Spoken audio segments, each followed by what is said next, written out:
He will love পর্ব 28। এই পর্বে দেখা যায় সারাদিনে যতই শুভঙ্করকে ভয় করে চলুক, অন্য রাতের বেলা আদরে সোহাগে তাকে ভরিয়ে দেওয়ার চেষ্টা করত, কিন্তু শুভঙ্কর তাকে সেভাবে স্যাটিসফাই করতে পারতো না। সে বেশিরভাগ দিনই অফিস থেকে ফিরে এসে এতই টায়ার্ড হতো যে মাঝে মাঝে অনার মুখও দেখতে ভুলে যেত এবং পাশ ফিরে শুয়ে ঘুমিয়ে যেত। অর্ণা অপেক্ষা করে থাকতে থাকতে এক ফাঁকে সে ঘুমিয়ে যেত। সারাদিন ধরে অর্ণা ইউটিউবে শুধু দেখতে থাকে কিভাবে স্বামীকে ভালোবাসা যায়, কিভাবে মানুষের মন জুগিয়ে চলা যায়। এই সমস্ত মোটিভেটেড ভিডিও বা সন্দীপ মাহেশ্বরীর মতো কিছু মোটিভেটেড কথাবার্তা সেগুলোকে নিজের মনে আওড়াতে থাকে এবং ভাবে আমি এই সমস্ত কিছু করলে হয়তো ঠিকই শুভঙ্করের ভালোবাসা পাবো। অর্থাৎ একটা মেয়ে সারাক্ষণ ধরে নানা রকম মোটিভেটের মাধ্যমে নিজেকে শুভঙ্করের উপযুক্ত করে তার সবটুকু ভালোবাসা পাওয়ার জন্য উঠে পড়ে লাগে, কারণ তাকে তো ভালো থাকতেই হবে। ভগবান কি তাকে সব সময় ভালোবাসাহীন ভাবেই বাঁচাবে? সে যে আদিত্যকে হারালো, আজ আবারও শুভঙ্কর তাকে এইভাবে দূরে ঠেলে দেবে?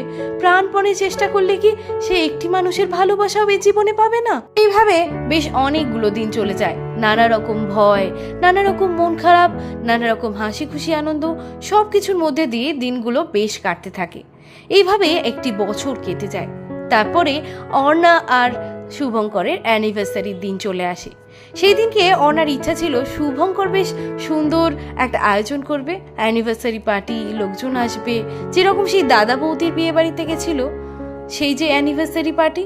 আবার হঠাৎই অর্ণার মনটা যেন কোথাও একটা ভেঙে যায়, ভাবে এই অ্যানিভার্সারি পার্টিগুলো হয়তো তার জন্য ভালো নয়, কারণ তার জন্য এই অ্যানিভার্সারি পার্টিগুলোই হয়তো খুবই কষ্টের হবে, কারণ তারও মনে পড়ে যাবে তার এই দিনগুলোর কথা। সেই জন্য অর্ণার ইচ্ছা ছিল তাদেরও বেশ মালা বদল করে কেক কেটে একটা অ্যানিভার্সারি পার্টি হবে, কিন্তু তার পূর্বের কথাগুলো সমস্ত মনে পড়ে যাবে বলে সে বিশেষ একটা জোর দেয়নি যে শুভঙ্করও যাতে এরকম কোনো পার্টি দিক। তাই এভাবে তাদের কোনো রকমই ফার্স্ট ম্যারেজ অ্যানিভার্সারি পার্টি হয় না। তারা একটা ছোটখাটো রেস্টুরেন্টে গিয়ে বা কিছু শপিং মলে ঘুরে দু একটা ছবি টবি তুলে কোনো রকমে তাদের এই ফার্স্ট অ্যানিভার্সারিটা কাটিয়ে দেয়।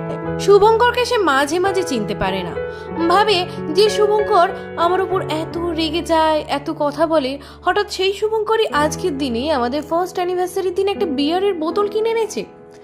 দুটো বিয়ারের বোতল কিনে আনি, যদি বাড়িতে একটা রেখে দেওয়া যায় এবং একটা খাওয়া যায়, কিন্তু বাড়িতে কেউই খেতে চায় না বলে দুজনে দু বোতল বিয়ার খেয়ে অর্ণা সেদিনকে ভুল ভাল বকতে বকতে আর অনেক অনেক হাসতে হাসতে ঘুমিয়ে পড়ে।